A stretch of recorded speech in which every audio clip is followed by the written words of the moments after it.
I'm on board. Yeah. This is the thing about this team is that sometimes this happens and they dominate game one.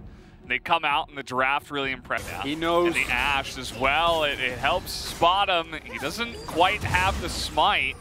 And Umpty's just gonna smite it down and say, okay, cool story. Now Lava's coming on over, Fly is as well, but the skirmish is on and Umpty's taking a lot of damage. They're trying to trade it back though. The smite comes in as the flash from Umpty gets him to safety, but the fear here from Fly is quite big. Now Umpty was waiting the whole time, the damage isn't there. And the spell shield actually keeps him alive just barely. Now, on board. Look at Umpty's pathing. He's immediately coming up to the top side, and the damage is already coming through. Keen, he's in so much trouble, tries to trade it back, but he cannot, and Umpty, again, is gonna pick up the first blood. But he's taking Drake. Yeah, just hit 5. Somehow. Wait, it's what? just, yeah, I imagine he must have been incredibly close, because it's has a good idea. The Dread is here. There's a ward down. And now they're considering getting on top of this Gwen as they're inside the mist and Dread can't get out. He says, no, I'll take your Krugs. But that is a mistake. And Hoya and Umpty immediately pounce on that. AFREECA beat, and then it just doesn't amount to anything. Like, Fly has not been involved in any play. Oh boy. Seems like he saw this coming, but the fear is going to deny it, and that is 4v1. In the mid lane with the Rift Herald available for Dread. As he will put it down. There's no plates down here, and it's only Delight defending. But still, I think this is probably just going to be the 2 plates. Don't know how long they'll stay with the rotations already coming in from Bro. Very important play there. However, Lava has teleport, so while this is an amount of gold going over. That's being pushed in. You can see here the importance on the Drake once again coming through. Lava was able to push the mid lane as teleport ward available, and here comes Fly. That's just going to be Rise taking it down, and as in goes Dread. He's just going to be kidnapped here, and down he will go. And coming in from behind now is Fly trying to get that kill. He picks up 1. He's going to get 2. Fly on the Nocturne gets a lot of value, as now Keen and Hoya are going to join, and this time fighting front to back. Hoya doesn't have much support. He's trying to turn it around a little bit, but he's not going to be able to.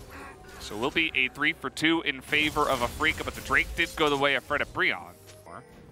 Oh, and Hoya doesn't have teleport available, so do actually really like this, and AFREECA putting down an aggression. Once they get to the turret, though, it's a little bit riskier. Hannah has great weapons. Here we go. Hannah is just going to try to flash away, but everybody's just bursting him down. The Diana just gets stunned down by Lehens, but that is a nice follow-up here from Umpty. He's going to get the 2 of them, and Lava has made his way over as well, able to trade back a couple here for FREDIT BRION.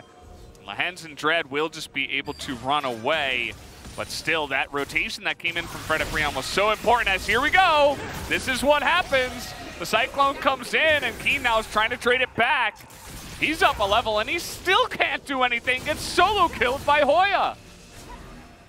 As well as they've done in these last 2 games. Who knows? I don't know. I'm just turning it on, but here Delight is going to get caught, but he is set as he sets up a nice little play. But going forward now is Fly.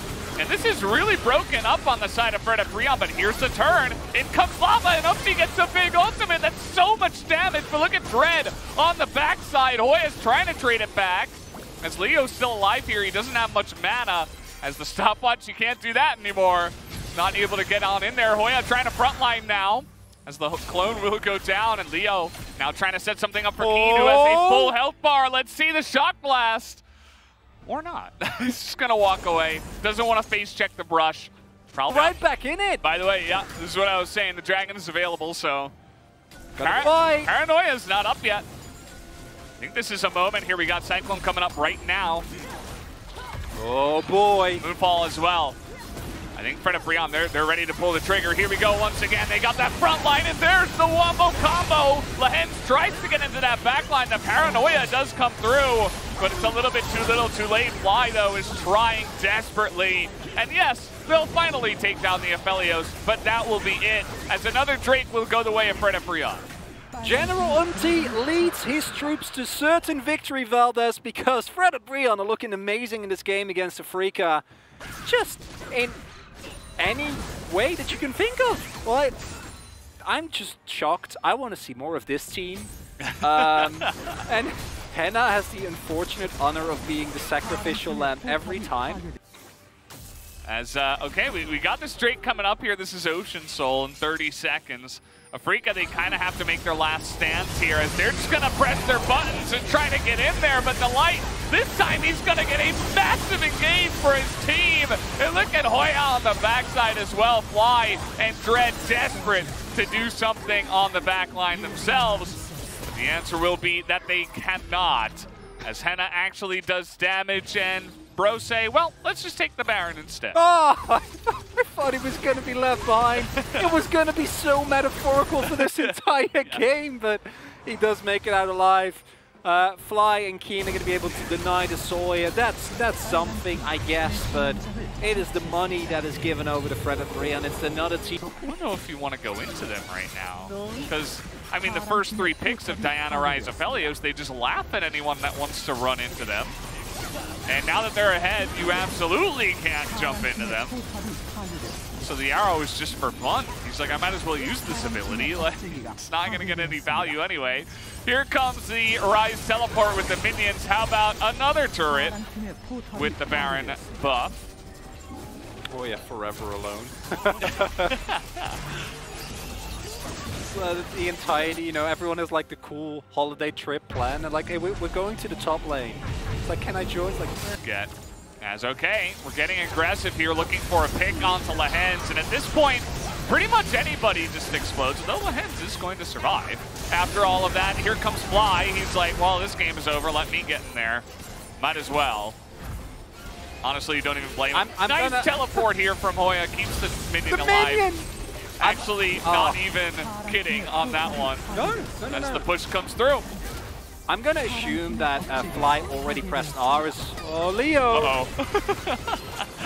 Never mind, Aphelos has no damage. Yeah. As, okay, we're getting on in there. Delight just doesn't seem to care as the damage is just way too much.